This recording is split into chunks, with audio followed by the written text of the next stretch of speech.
Maybe you're tired of trying to get it right, tired of praying for answers that don't come, tired of waiting for someone to see the value you carry in silence.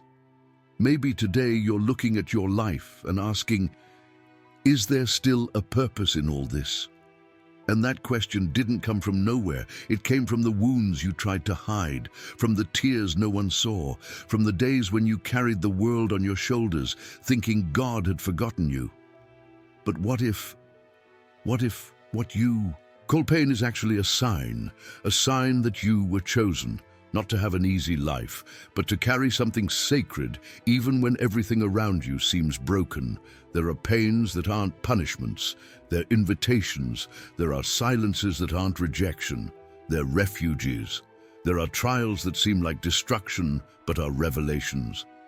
What if I told you that the 7 greatest struggles of your life, the ones you've lived in secret, could be the 7 signs that heaven has set you apart for something that not even you yet understand? No, it's not an exaggeration, and it's not cheap consolation. It's spiritual discernment, because no one goes through so much for nothing. No one carries so much emotional weight, so much waiting, so much injustice just by chance. God doesn't waste pain. And if you've come this far, still hearing that voice, still wanting to understand, still searching for meaning, it's because there's something inside you that hasn't yet given up. Something that still believes. Something that knows that even in the midst of exhaustion, there's a calling that continues to pulse within. You're not listening to this video out of curiosity. You're listening because something inside you cries out for clarity, cries out for direction. And I want to give you that today. I want, with humility and truth, to show you 7 spiritual tests, 7 painful processes that, if you've experienced or are still experiencing, are not the end of your journey. They are the mark of one who has been separated. They are the footprints of the chosen one. And if you acknowledge each of them not with fear, but with faith, you will realize God has not abandoned you. He is shaping you for a purpose that only those forged in pain can carry with authority and compassion. This video is for you who tried to love like Christ, but were despised. For you who held on tight, even when no one saw you. For you who were silenced, forgotten, worn out, but remained. Maybe you thought this was weakness, but perhaps it's exactly what makes you strong in God's eyes. Not by merit, but by surrender, by obedience, by surrender. And today, I want to lead you on this journey, not to accuse you, but to free you, so that you can see each of these trials was a signature from heaven. You were chosen, you were set apart, and even though you're tired, you're still loved, you're still seen, you're still standing, and that's no small thing. That's sacred. When God allows you to be ignored, the hidden heart test. Sometimes what hurts the most isn't being rejected with words, it's being forgotten in silence. It's when you walk into a room and no one notices. It's when you send a message and no one responds. It's when you give your all, and it seems no one sees. There's a kind of pain that doesn't scream. It's silent within the soul, and in this silence, you begin to wonder, am I invisible even to God? But there's something heaven wants to reveal to you. God didn't hide you out of neglect. He hid you out of zeal. God's hiding place is never a place of abandonment. It's a place of protection. When God wants to form something precious within someone, He removes them from the spotlight. When value is still being refined, He doesn't allow the wrong eyes to touch, comment on, or contaminate it. Perhaps what you call rejection is actually the Father's care saying, it's not yet time. It's not yet the right stage. These are not yet the right people. Joseph was forgotten in prison by those who promised to help him. But there, in that place of waiting and oblivion, his character was shaped. He wasn't forgotten by chance. He was forgotten on purpose. Because when Pharaoh called him, it wasn't to be remembered. It was to be exalted. You who feel ignored. Perhaps you are being trained. You who feel no one sees your worth. perhaps you are being protected because there are people who wouldn't tolerate the greatness God is forming. In you, there are environments that are not yet ready to welcome what you carry, and God, in His wisdom, prefers to hide what He loves rather than expose what is not yet ready. And when God silences the world around you, it's because He wants to amplify the calling within you. This silence that surrounds you today is not the end of your story. It is the gap between who you were and who you are being called to become. Do not confuse God's hiding place with human indifference, because when the time comes, and it will come, you will not need to explain yourself, sell yourself, or prove yourself. The grace that hid you will be the same grace that will reveal you, and everyone will see with their own eyes that what was hidden was sacred. 2. The proof of contempt. When you love and are not loved, there's a pain that has no name. It's the emptiness of loving someone who never chose you back. You give yourself, you give of yourself, you wait, and all you receive is silence, coldness, or indifference. Not because you made a mistake, but because the other person's heart was never willing to see your worth. And then you start to wonder, did I love wrong? Was this from God? Did I insist where God had already said no to me? The answer often lies not in the absence of love, but in the excess of hope. Hope that someone will change, that the love you offer will be enough to transform what was already born crooked. But there are loves that God didn't allow to last. He allowed them to teach the difference between loving and depending, to teach that you don't need to lose your identity trying to prove your worth to those who don't want to see. There are relationships that come like mirrors, not to complete you, but to reveal you. And what the pain of not being loved exposes is your ability to remain steadfast, even without applause, even without reciprocity.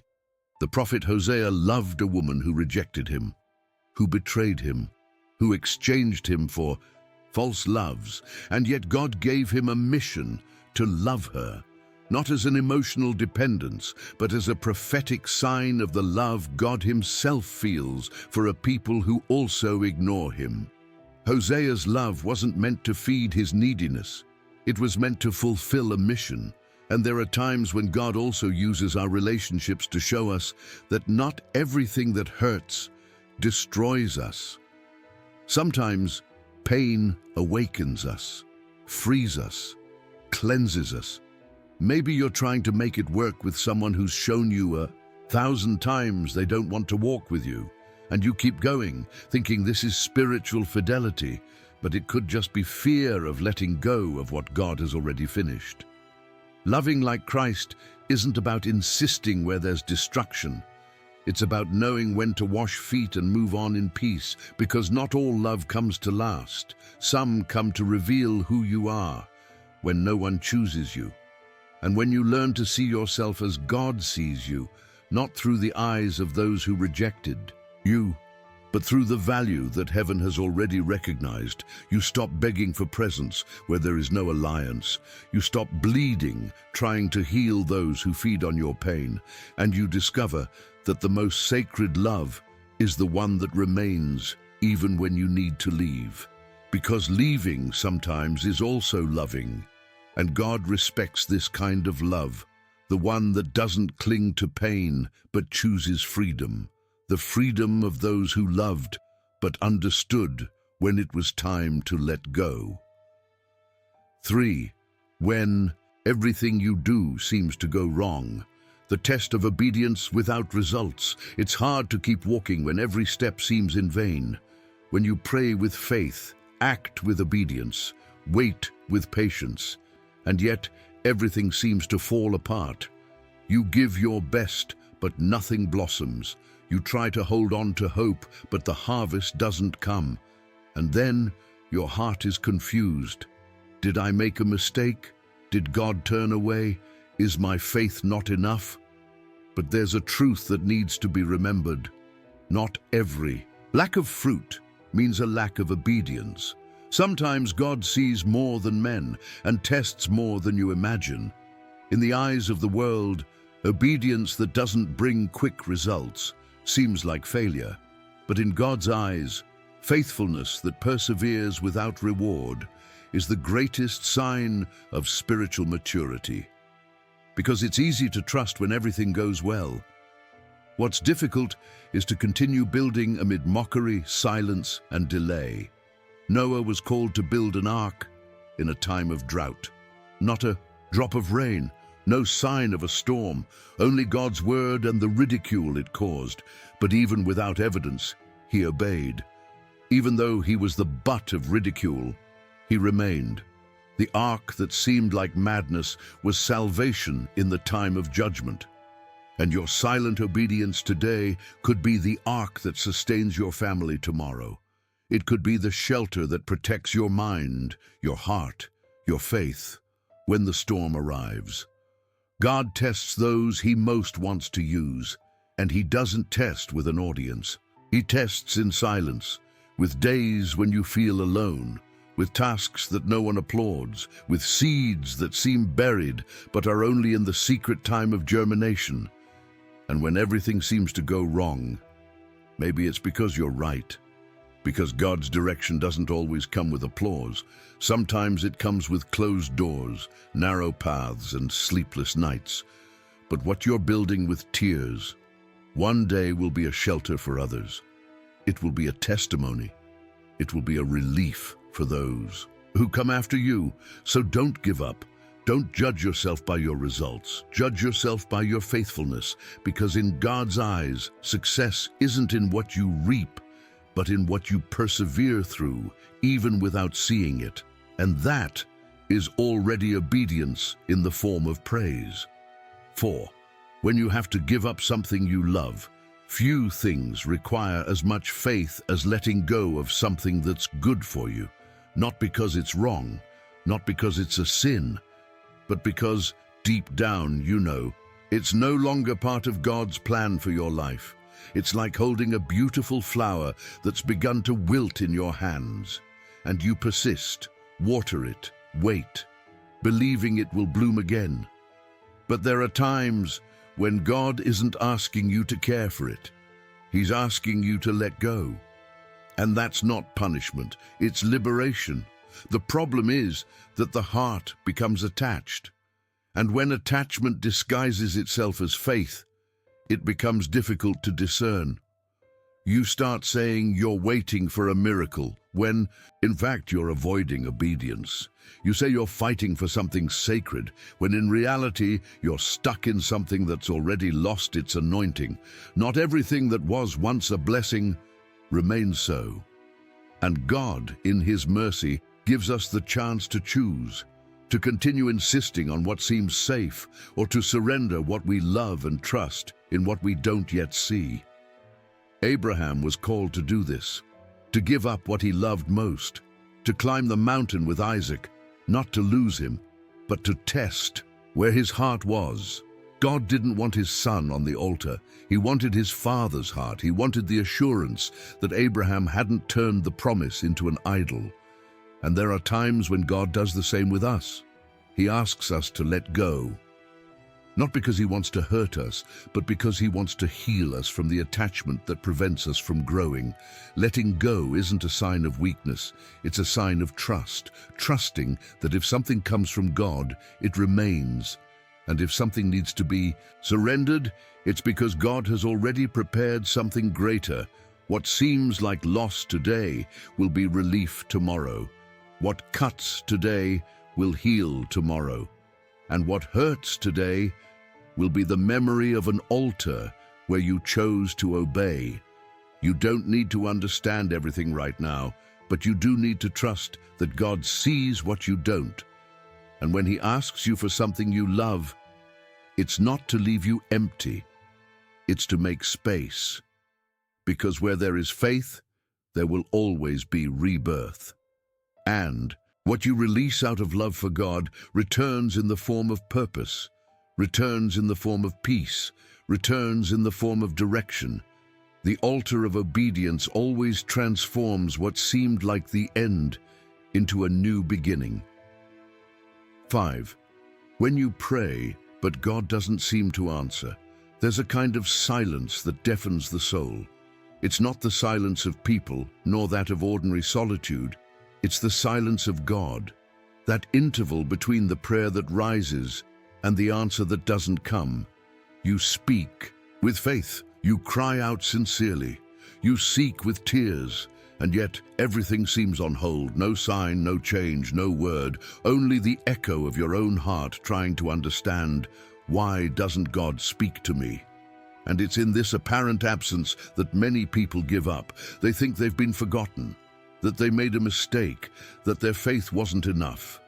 But God's silence also speaks. God is not silent out of indifference.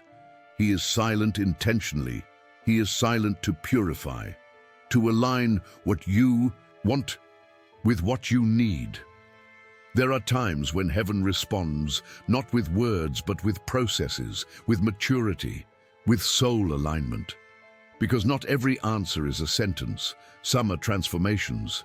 There are silences that shape more than 1,000 explanations, because in silence you learn to trust without controlling, to believe without seeing, to walk without understanding.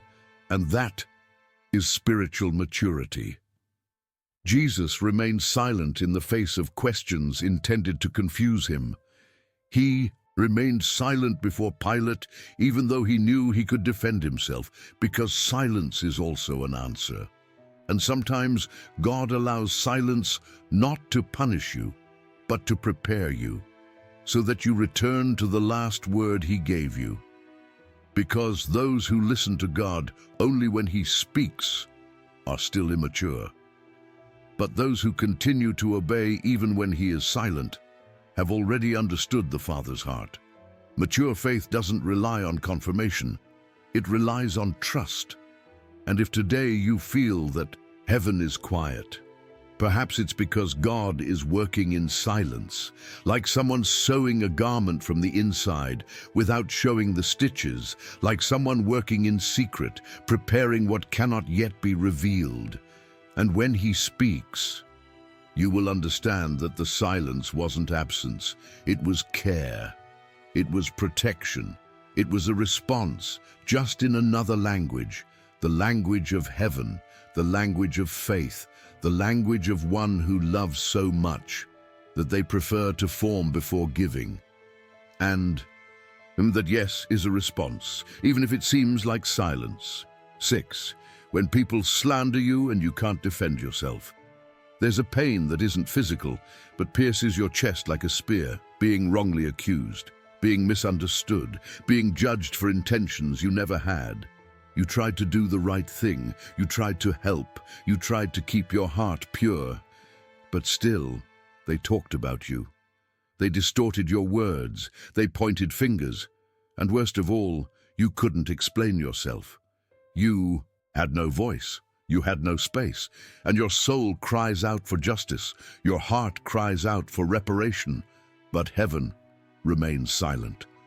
This is where one of the most difficult tests for those who carry a true calling comes in, enduring injustice without losing your dignity, remaining silent when everything inside you wants to scream.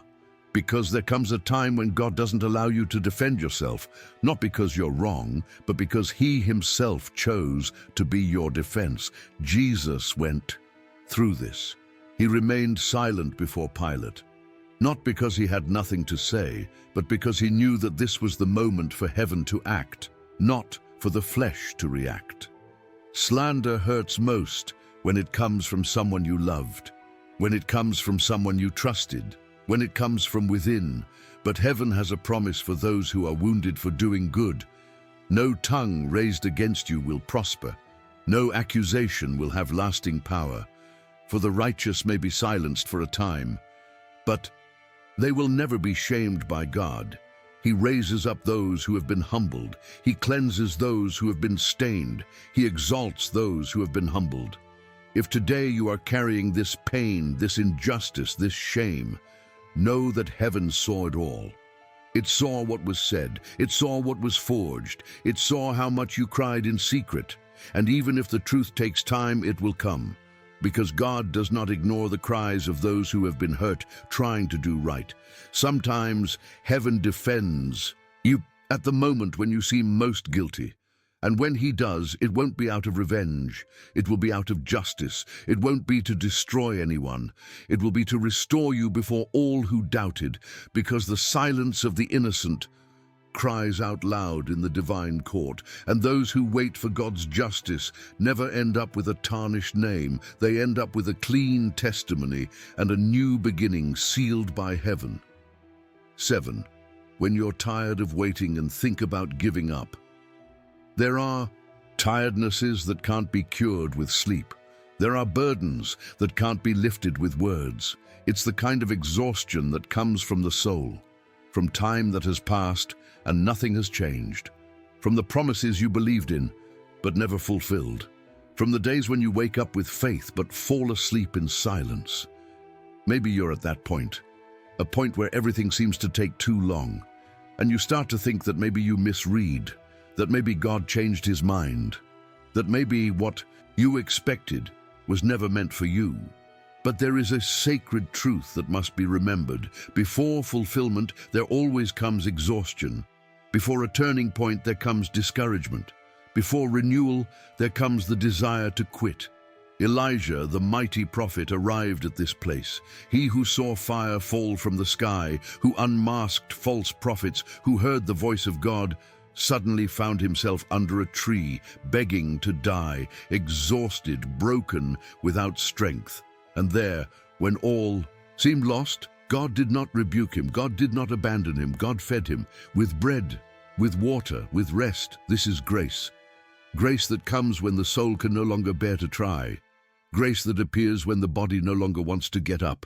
Because God knows the limits of your strength, and he never demands of you what heaven has not yet restored within you. Sometimes, the ultimate test of a chosen one is enduring exhaustion without giving up. It's continuing even when you don't want to. It's taking one more step when everything inside you wants to stop. And it's precisely at that moment that heaven intervenes. You're not weak because you lost faith. You're weak because you carried too much, because you hoped too much, because you believed too much. And God saw this. He saw every night, every tear, every new beginning, and he's saying it's not over yet, because when you think it's the end, God sends bread, God sends rest, God sends renewal, and he begins again in you, not because you're strong, but because you're chosen, and the chosen don't live by emotion, they live by purpose. Even when that purpose seems distant, silent, or impossible, you may be tired, but heaven still stands for you, and that's what sustains you, not what you feel, but what God has decided, and he has decided to continue the good work he began in you until the end, until fulfillment, until everything that weighs you down today turns into testimony and peace. Conclusion: you were set apart by God, and every pain is proof of that. If you've made it this far, it's because something inside you recognizes every word as truth. Because it's not just about distant biblical stories, it's about your life, your silence, your waiting, your unanswered prayers, your ignored love, your obedience that no one saw, your weariness that no one understands. And now you're beginning to see none of it was in vain, nothing was wasted. Every trial you faced, every tear you shed, every sacrifice you made, all of it was a seal. An invisible but eternal seal, the seal of someone set apart for something others wouldn't understand, because your calling wasn't built on stage but on pain. God didn't choose you for what you do in public. He set you apart for what you endured in secret. He saw your struggle to maintain faith. He saw you forgive without being appreciated. He saw you continue even when everything inside you wanted to stop. And when no one applauded you, he watched you. When no one understood you, he sustained you. When you thought it was the end, he started again. And that's why you're here, because there's an anointing that only comes from those who have been broken. There's an authority that only resides in those who have endured pain and remained faithful. These 7 trials that marked your story, they weren't coincidences. They were signs that heaven entrusted you with something few could bear. And no, it wasn't because you deserved to suffer, it was because you needed to be formed. And now, formed in fire, tested in waiting, strengthened in pain, you are ready. Ready not to show off, but to serve. Ready not to be applauded, but to be a channel of healing. Ready not because everything is resolved, but because you now understand God's purpose doesn't demand perfection, it demands surrender. You were separated.